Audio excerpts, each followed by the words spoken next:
Thanks for the support as a channel member, Ole Gunnar Kvam. Mrs Wearmouth, trust me, I'm more aware than anybody that we've not won a match since the last episode. I'm also very aware that during that time, Alec Lay has been injured and Harrison Davies has been back in the defence, which means we've not won a game with Harrison Davies starting this season and haven't lost a game with Alec Lay starting this season. Yeah, I guess it is good news that Harrison's now injured again and Alec's got to come back into the side.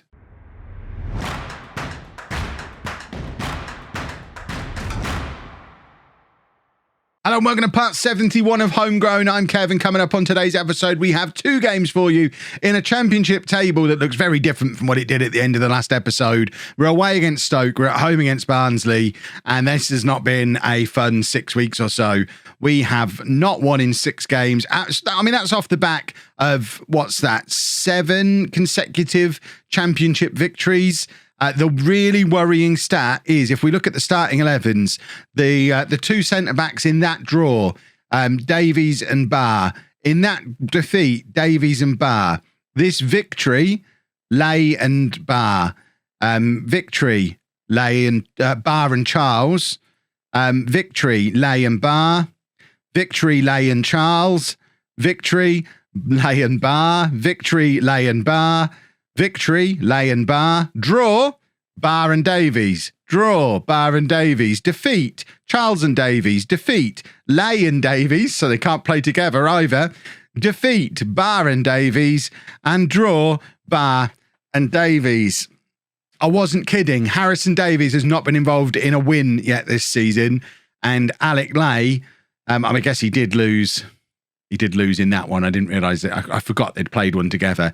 But Lay and Barr as a partnership hasn't gone wrong. We've also, around about here somewhere, I think it was for the Palace game, gone back to the 4-2-3-1 because we're not scoring goals either, as you can see. That's a real problem. And we do need to turn things around today. So we had gone back to the 4-2-3-1. What's Paskev's thought process here? Probably injuries. Hamilton and Hughes both injured would indicate going back to this, I would suggest. So we're going back to the 4-2-4. From the 4-2-3-1 again. Harrison Davies is now injured for another 4 weeks, though. This time a twisted ankle. He's doing his very best to let Alec Lay establish himself as our first choice centre-back. And if we go on another 3 or 4 game winning run without Davies, at what point do I just decide he can sit on the bench, do a Shea Charles? So we're going with Williams in goal, a back four of Hall, Lay, Barr and Brewerton, Curry and Akani in midfield, Jessup and Renan out wide, Hodgkinson and Cannon up front. And I know there's so many of you thinking it should be Jessup and Renan up front. I still maintain they can't play together. And also, if they were up front, who plays deep? We don't have any other wingers. I guess you could do like a 4-3-1-2, get Hodgkinson into the midfield here, play Roberts behind Jessup and Renan. That might work, but it's not something we've ever tried before. I like width. I don't really want to go that narrow, but we might have to at some point. We'll see. Troy Cannon has been having a half-decent season. He's not been great, but he seems to be more reliable in front of goal than any of our other attacking players just lately, which is a little bit of a worry. It's not just the Harrison Davies, Alec Lay conundrum that's causing the problem. Jessup has stopped scoring, which is a big problem as well. And I know I'm playing him on the wing today, but he hasn't been playing on the wing all the time, and he's still not scoring consistently anymore. Connor Roberts hasn't scored all season, I don't think. Kieran Hodgkinson hasn't been scoring when he plays up front. What a pass for Hodgkinson, though, through to Renan, and Renan not able to apply the finish either, but it is an excellent effort. And we've got a corner. It's Nathan Curry to hit the in-swinging slam dunk corner, and can't quite find anybody lurking at the near post. Someone did say in the comments the other day, if Alec Lay does establish himself, do we change the slam dunk corner to the layup corner? You never know. Imagine if we had both of them in the same team at the same time. What a world that would be. Although I imagine Slam Dunk was Lay's old youth team coach, because Slam Dunk has been involved in the youth team coaching for a little while now. That's a terrible attempt at a clearance from Tommy Jessup. Renan intercepts, so plays it to Barr, and Barr's just lumping it aimlessly forward as well. Oh, remember when we were a good side? As recently as the last episode. Well, things have changed a lot in the 6 matches since then, and we look like a team who are going to be in a relegation battle this season. I know this is our 3rd season. It's a bit late for 2nd season syndrome, but we do seem to be playing like a team who have just been found out, and I have been sat panicking a little bit that obviously if we don't go up this year, Williams is definitely going to leave. And if Williams leaves, I don't see us getting promoted until we bring another goalkeeper through. People in the comments have said, well, why don't you just get another goalkeeper ready, Kev? I remind you of the rules of the save. We can only sign players aged 18 or under. Where are we going to find an 18-year-old first team ready goalkeeper who is happy to sit on our bench until Williams leaves? I don't think such a thing exists.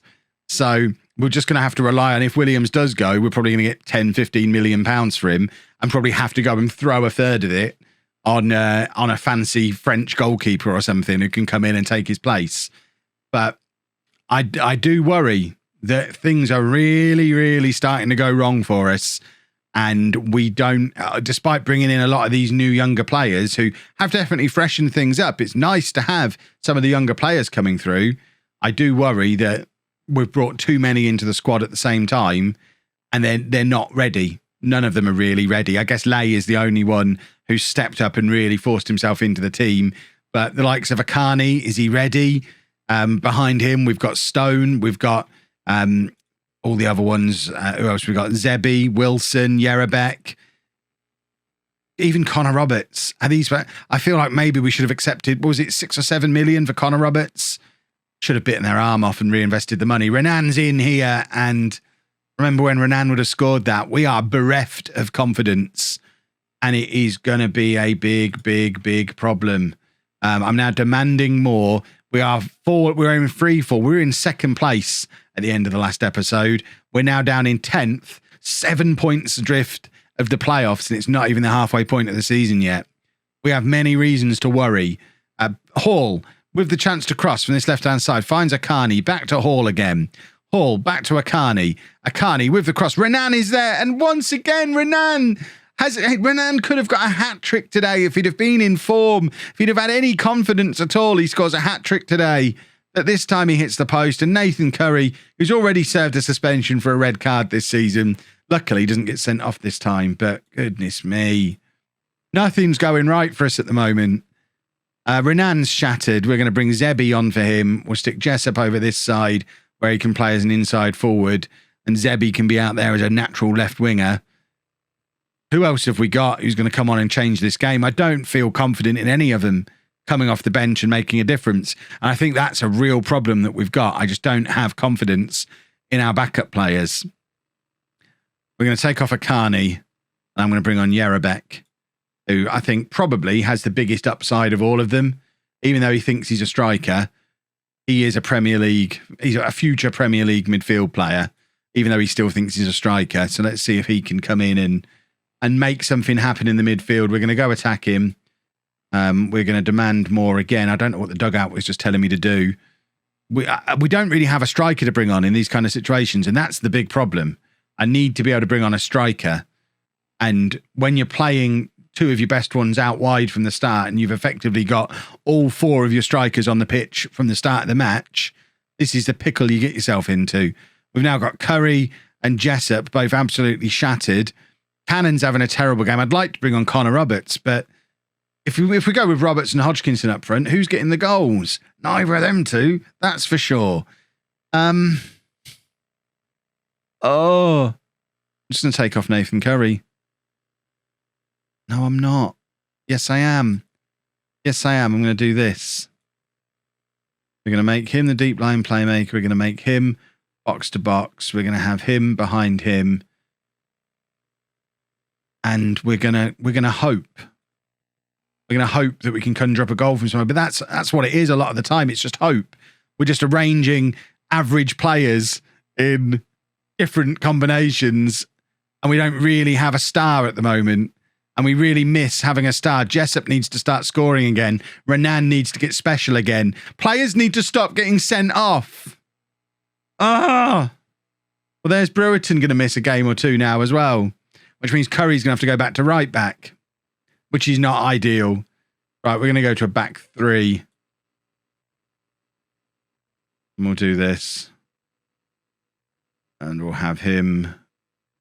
It'll be him who's in there covering. And we'll do that.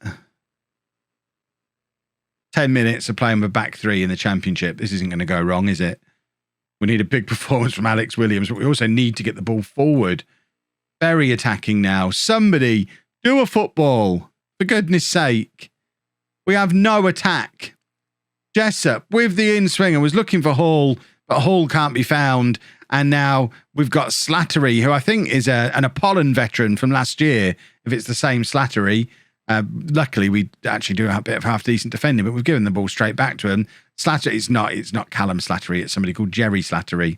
So he's not an Apollon veteran. We don't like him. We've changed our minds on him. And we've lost again. This is now 7 games without a victory. We are in free fall.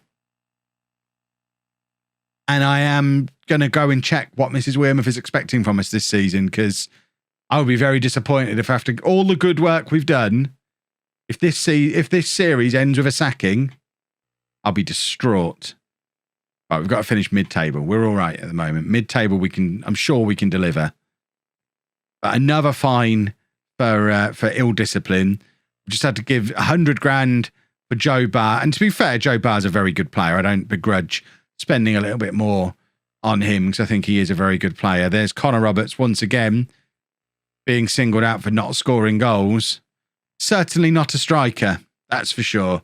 I just don't really know what he is. I hope we've not lost the opportunity to sell him now.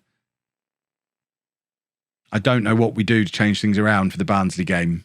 Well, I'm sure there's probably some of you who saw this coming the moment I realised that it was my wingers being injured that was a big part of the problem. We've gone back to one from the playbook from many years ago. We're going with a diamond. It might actually be a way to get Barr, Lay and Harrison all in the team at the same time, because Joe Barr is actually our best defensive midfielder. I did toy with the idea of doing 3 at the back with wing backs, and it might actually work when Nathan Curry is not suspended and Curry can play as a wing back on that side, Hall on this side, and then Barr, Lay and Davies could become a back 3. But for now, we're going to try this variant of it, certainly while we're without wide players, because Davies is injured, Curry suspended, Brewerton suspended, Hughes is injured, Micah Hamilton not really fit to start yet either. So it does give us the opportunity to get Renan playing up front, which might be what he needs to spark his season back into life. We were talking of selling this boy for £40 million at one point. 1 goal from 12 starts is not good enough. And the fact that it's only Watford who are interested in him says a lot. So we're going with Williams in goal, a back four of Hall, Campbell, Lay and Charles. Very disrupted defence, not ideal. Barr at the base of the midfield, Hodgkinson and Akani ahead of him, and then Roberts, Renan and Jessup are the front 3. Let's see if this is the one that works, eh? I'm so desperate. I'm so desperate to get back to a win. Any kind of win in any way. We've got our 2 best strikers up front. Some of you are still saying Hodgkinson's your best striker. I still reckon he's a midfielder. I will never be convinced Hodgkinson's a striker and not a midfielder. But Jessup and Renan, I think there's a very good argument that they're the 2 best strikers we've got, and they never played together. They both started on the wing in the last game. I can imagine the cheers from the home faithful as the team was announced and they realised I was playing the strikers up front. What a difference it makes, eh? Renan has finally scored. It's his 2nd goal of the season. It's put us 1-0 up. Maybe we do the diamond now. It would spell the end for Micah Hamilton. He's the only one who'd really suffer from it. But if it gets the best out of Renan and Roberts and Hodgkinson and Jessup, Hamilton probably is worth sacrificing for that. As awful as that may be, because Micah Hamilton has been a great servant for us. Weighs in with a good, consistent 10, 15 goals a season from that left wing. But he's been in Renan's way for a long time. And if he's the only reason for us to keep the formation the way it was, maybe we don't use that reason anymore. We'll see.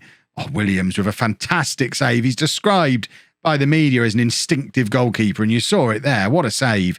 And now Renan coming deep as the deep lying forward, trying to release the winger that isn't there. I mean, that's where he'd normally be stood. So I think he's trying to give that ball to himself. The big question mark, I think, over this system is Connor Roberts, because I haven't really been able to get a performance out of him in any position yet. And it's not like we can still give him, he's the young kid, he's inexperienced. Connor Roberts has probably played 50 games for the club now and never really looked like he was any good. That's poor from Williams. Just poor positioning. I know we've got Shay Charles playing at right back today because both Brewerton and Curry are unavailable, but I think you got to look at Alex Williams and his positioning here. Charles does let his man get free.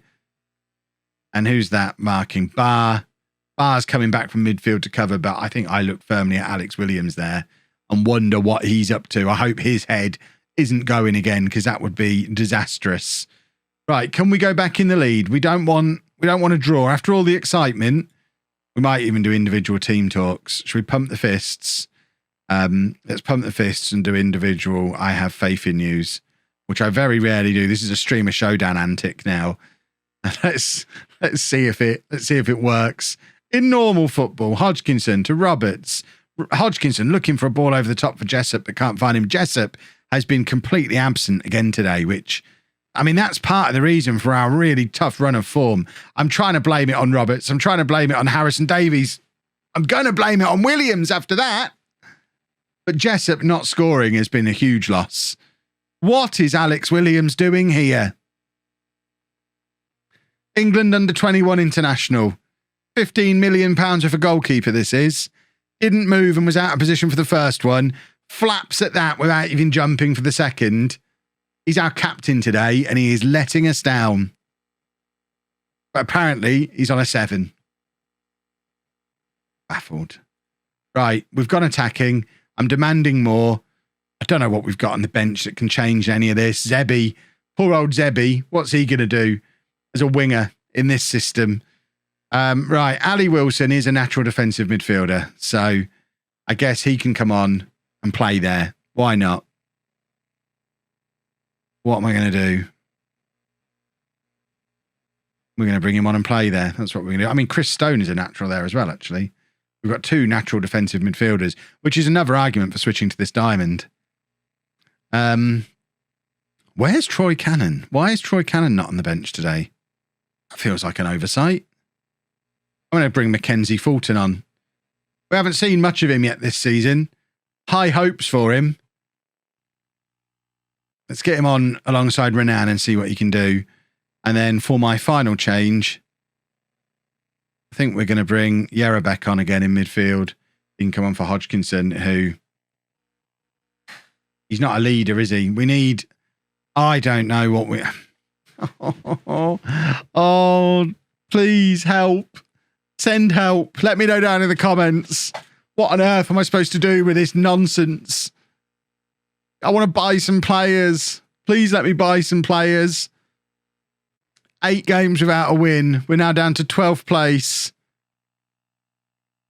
It's all going wrong here at home. Our season is in ruins and it's only November.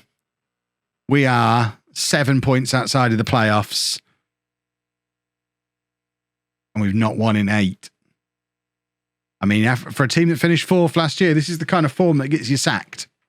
I don't think it's going to come to that. I hope. If you've enjoyed that, please make sure you leave a nice big thumbs up on there for me. Subscribe to the channel for daily Football Manager videos. And thank you very much for watching.